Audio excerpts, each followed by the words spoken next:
The wisest person I ever met in my life. A third grade dropout. Wisest and dropout in the same sentence is rather oxymoronic. Like jumbo shrimp.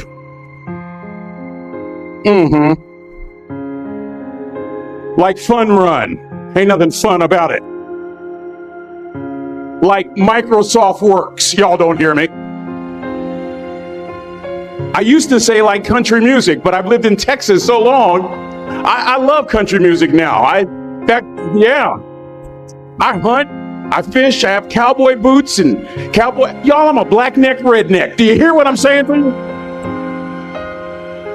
No longer oxymoronic for me to say country music. And it's not oxymoronic for me to say third grade and dropout. That third grade dropout, the wisest person I ever met in my life, who taught me to combine knowledge and wisdom to make an impact, was my father. A simple cook. Wisest man I ever met in my life. Just a simple cook. Left school in the third grade to help out on the family farm, but just because he left school doesn't mean his education stopped. Mark Twain once said, "I've never allowed my schooling to get in the way of my education." My father taught himself how to read, taught himself how to write, decided in the midst of Jim Crowism, as America was breathing the last gasp of the Civil War, my father decided he was going to stand and be a man. Not a black man, not a brown man, not a white man, but a man. He literally challenged himself to be the best that he could all the days of his life. I have 4 degrees. My brother is a judge. We're not the smartest ones in our family. It's a third grade dropout daddy. A third grade dropout daddy who was quoting Michelangelo, saying to us, "Boys, I won't have a problem if you aim high and miss, but I'm going to have a real issue if you aim low and hit." A country mother quoting Henry Ford, saying, "If you think you can or if you think you can't, you're right." I learned that from a third grade drop. Simple lessons. Lessons like these. Son, you'd rather be an hour early than a minute late. We never knew what time it was at my house because the clocks were always ahead. My mother said for nearly 30 years, my father left the house at 3:45 in the morning.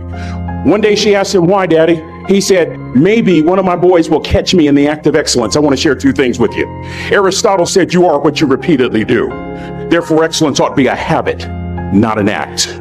Don't ever forget that. I know you're tough, but always remember to be kind. Always. Don't ever forget that. Never embarrass mama. Yeah. If mama ain't happy, ain't nobody happy. If daddy ain't happy, don't nobody care. But I'm trying to tell you. Next lesson. Lesson from a cook over there in the galley. Son, make sure your servant's towel is bigger than your ego. Ego is the anesthesia that deadens the pain of stupidity. Y'all might have a relative in mind you want to send that to. Let me say it again. Ego is the anesthesia that deadens the pain of stupidity. Pride is the burden of a foolish person. John Wooden coached basketball at UCLA for a living, but his calling was to impact people. And with all those national championships, guess what he was found doing in the middle of the week? Going into the cupboard, grabbing a broom, and sweeping his own gym floor. You want to make an impact? Find your broom. Every day of your life, you find your broom. You grow your influence that way. That way you're attracting people so that you can impact them. Final lesson. Son, if you're going to do a job, do it right. I've always been told how average I can be. Always been criticized about being average. But I want to tell you something. I stand here before you, before all of these people, not listening to those words, but telling myself every single day to shoot for the stars, to be the best that I can be. Good enough isn't good enough if it can be better, and better isn't good enough if it can be best. Let me close with a very personal story that I think will bring all this into focus. Wisdom will come to you in the unlikeliest of sources, a lot of times through failure. When you hit rock bottom, remember this.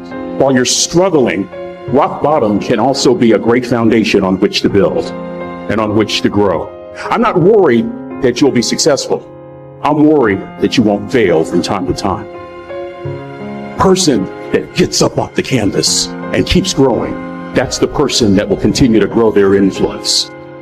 Back in the 70s, to help me make this point, let me introduce you to someone. I met the finest woman I'd ever met in my life. Back in my day, we'd have called her a brick house. This woman was the finest woman I'd ever seen in my life. There's just one little problem. Back then, ladies didn't like big old linemen. The blind side hadn't come out yet.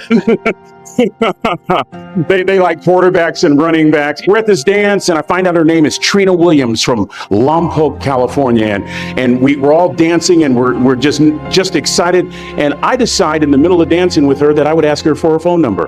Trina was the first one. Trina was the only woman in college who gave me her real telephone number. The next day, we walked to Baskin & Robbins ice cream parlor. My friends couldn't believe it. This has been 40 years ago, and my friends still can't believe it. We go on a second date, and a third date, and a fourth date. We drive from Chico to Vallejo so that she could meet my parents. My father meets her. My daddy, my hero, he meets her, pulls me to the side and says, "Is she psycho?" But anyway, we go together for a year, 2 years, 3 years, 4 years. By now, Trina's a senior in college. I'm still a freshman, but I'm working some things out. I'm so glad I graduated in 4 terms. Nixon, Ford, Carter, Reagan.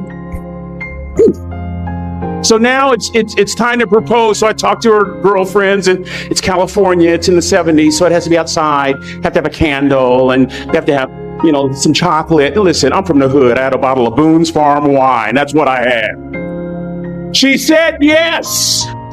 That was the key. I married the most beautiful woman I'd ever seen in my life. Y'all ever been to a wedding, and even before the wedding starts, you hear this? How in the world? And it was coming from my side of the family. We get married, we have a few children, our lives are great. One day, Trina finds a lump in her left breast. Breast cancer. 6 years after that diagnosis, me and my 2 little boys walked up to Mommy's casket. And for 2 years, my heart didn't beat. If it wasn't for my faith in God, I wouldn't be standing here today. If it wasn't for those 2 little boys, there would have been no reason for which to go on. I was completely lost. That was rock bottom. You know what sustained me? The wisdom of a 3rd grade dropout. The wisdom of a simple cook. We're at the casket. I'd never seen my dad cry.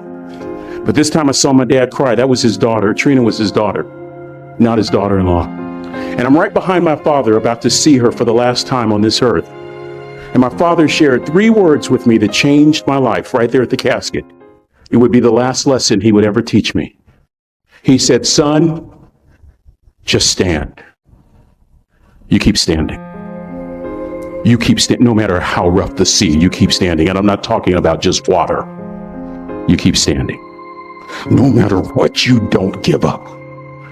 And as clearly as I'm talking to you today, these were some of her last words to me. She looked me in the eye and she said, "It doesn't matter to me any longer how long I live. What matters to me most is how I live." I ask y'all one question, a question that I was asked all my life by a 3rd grade dropout. How you living? How you living? Every day ask yourself that question, how you living? Here's what a cook would suggest you to live this way. That you would not judge, that you would show up early, that you'd be kind, that you'd make sure that that servant's towel is huge and used, that if you're going to do something, you do it the right way. That cook would tell you this, that it's never wrong to do the right thing, that how you do anything is how you do everything. And in that way, you will grow your influence to make an impact. In that way, you will honor all those who have gone before you, who have invested in you. Look in those unlikeliest places for wisdom.